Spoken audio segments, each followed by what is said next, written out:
Hello, my name is Gary. My friends call me Gur, and this is Gur's Place, and welcome to this episode of Gur in the Wild.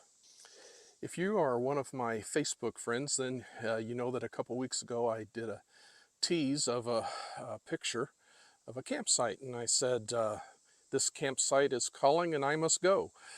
Uh, and that campsite, and here's, let me put the picture in here. That campsite is in Deam Wilderness. It's campsite number 4 on the Sycamore Trail. That's not where I am.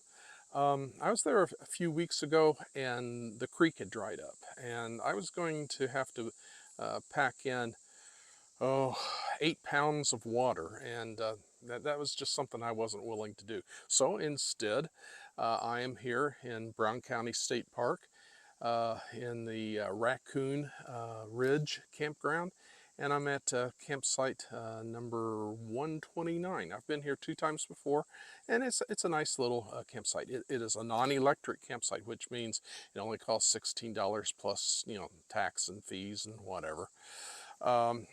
And there is water close by from a spigot, and so let me just show you around. Like I said, it is campsite 129, and there's my Ford Escape. Nora and I call it our escape vehicle because it has taken us to some amazing places. I already have my camp chair set up, and then over here is what I brought.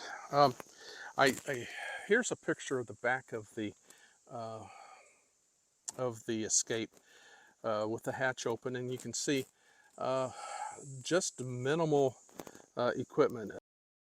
When Nora and I have car camped in the past, the back end of that vehicle was just completely full. The back seat was let down to make more space, and there were at least 4 tubs of equipment, and we brought everything except the kitchen sink, and I think a couple times we even brought the kitchen sink. This time, not that much. Backpacking has certainly changed the way that I not only camp when I'm backpacking, but also the way that I car camp. Okay, so first thing, my backpack is the Gregory. This is a traditional backpack, not ultralight, and behind it I already have the um, pad, the closed cell pad that I will be putting in the inside of my tent once I get that set up. And so that's basically it. Well, okay, there are a few other things. I did bring another satchel with some things, simply because I could. 2 hatchets, I'll show you those later on. And of course there's my trekking poles, and that's my water kit, which I will not need to use, but I wanted to bring it along and show that to you. I do have my bear spray. There are no bears in Indiana, but there's other critters that you might not want nosing around your campsite.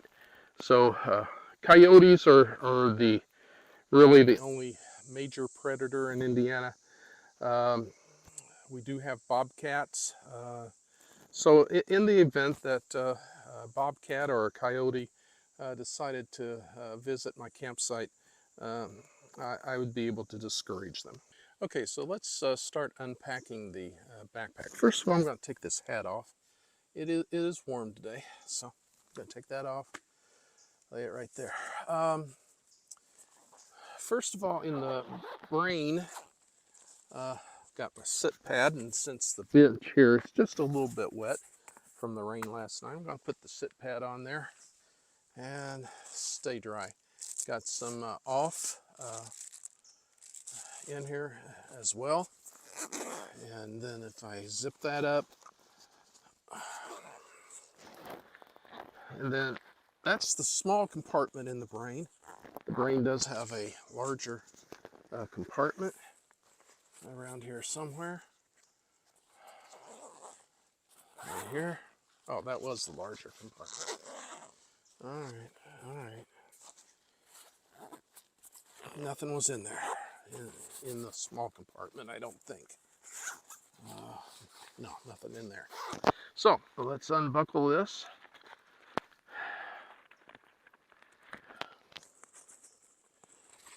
Open up the pack.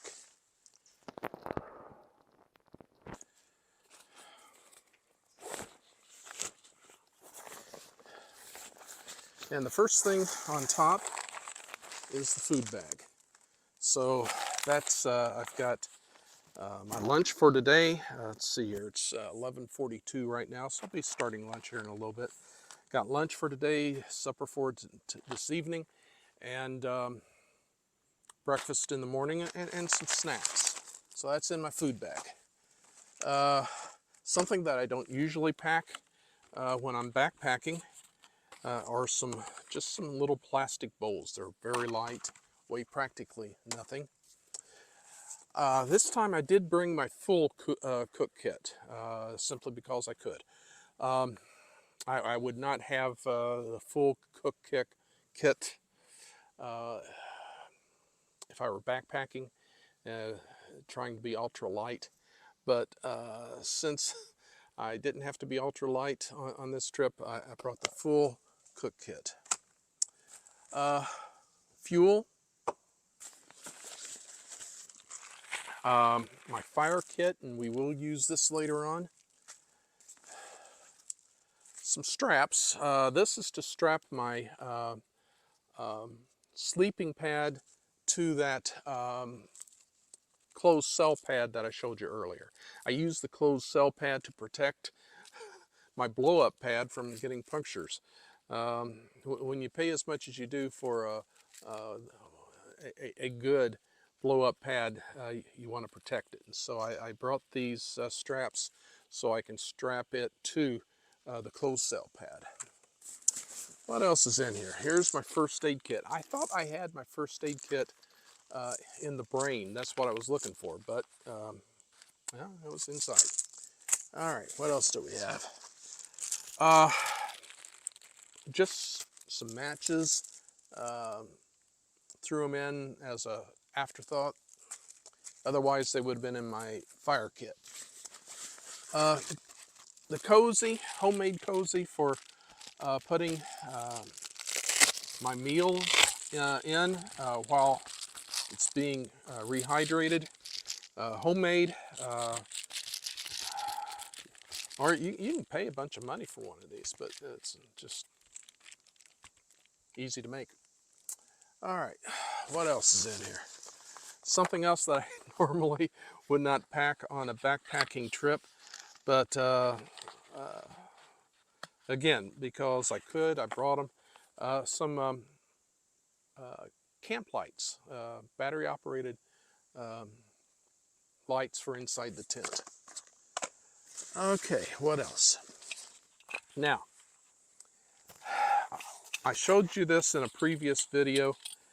I normally would not pack this stove. This stove is considerably heavier than the one that I usually do pack for a backpacking trip. But since this isn't a backpacking trip, I did bring it. I like that it has coverage, a better coverage for cooking. The one that I do take, and I'll show that to you later, the one that I do take on a backpacking trip has a very small, just a center flame, and so the heating is not uniform. So I did bring this one, and I will be using it.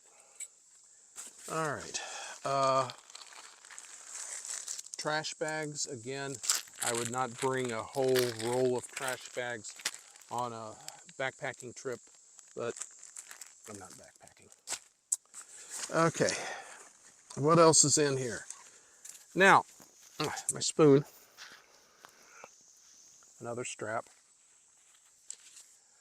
A couple of things that, got one more. Oh, that's a saw.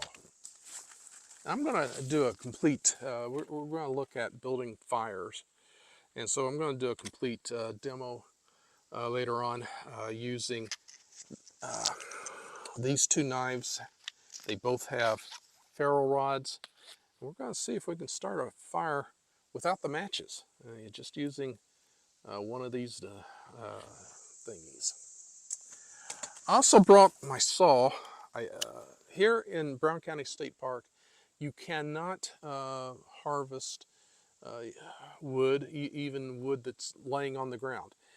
You cannot use native wood for your campfire. So you have to bring in state certified campfire wood. And I've got 2 bundles of that in the back of the car. In fact, I showed you those in that previous picture. But I did bring my saw. Also brought a hatchet, and so we're going to see how these 2 devices stack up against each other for cutting firewood. What else is in here? You can never have too many ways to start a fire.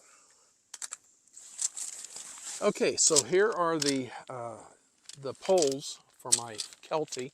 I did bring the Kelty. It's a double-walled tent. The Kelty Late Start 2. It's a 2-person tent. I like a 2-person tent even when it's just me, because it's more room inside for me to, have my gear inside the tent as well.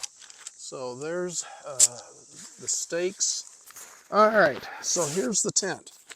Now, I am not going to do a video of me setting the tent up because, well, I've already done that. Now, I'll link that video in the description, but here is the tent, and I'll be setting that up in just a little bit.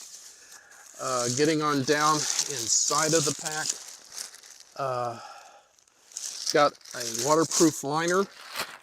It's just a trash compactor bag. You can spend a lot of money on actual backpack liners, or you can, go cheap. Got my blow-up pillow, my blow-up mattress, or sleeping pad, whatever you want to call it. My summer quilt. I brought my summer quilt. It's 40 degrees to 60 degrees. The low tonight's supposed to be about 64, so this quilt will do just fine. I did not need to bring the down quilt. And finally, I did bring my sleeping bag liner. And for this reason, this may just be enough. I may not even need the quilt. This sleeping bag liner may be all I need. So I brought it just to see if, I've also seen people use this as a sheet. They would blow up their mattress and put their mattress inside of here and use it as a sheet. So we might see how that works too. And that's it. That's everything. I do have a spare set of clothes. I have that in that duffel bag that I showed you. But for the most part, that's it. I have really reduced what I bring on a car camping trip. So that's it for the unpacking. Let me just take you on one more tour around the campsite. Okay, so let me take you around. Right here is about the best place I've found. That's where the tent is going to go.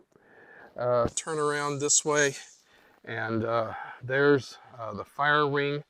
And so we'll put a fire in there later on. And my camp chair. I did bring a full-size camp chair. I do have, and I've shown it to you before, a backpacking camp chair, but hey, I didn't, I had the space. I brought a bigger one. So there's some more picnic tables. Just turn around here. That's that's my campsite. Now, I do have neighbors tonight. So this is it. And thank you for being with me on this short video. Well, good morning. I'm obviously not in my tent. I'm at A. Martin Lodge. It rained a ton last night, and so I didn't feel like standing around in the rain and making breakfast this morning. I did get a fire started with my ferro rod, and just after I got the fire started is when the rain came. But it pretty much survived. I was able to throw a couple fire starters on it after the rain, and it fired right back up again. And so it was a good fire. I had a good fire.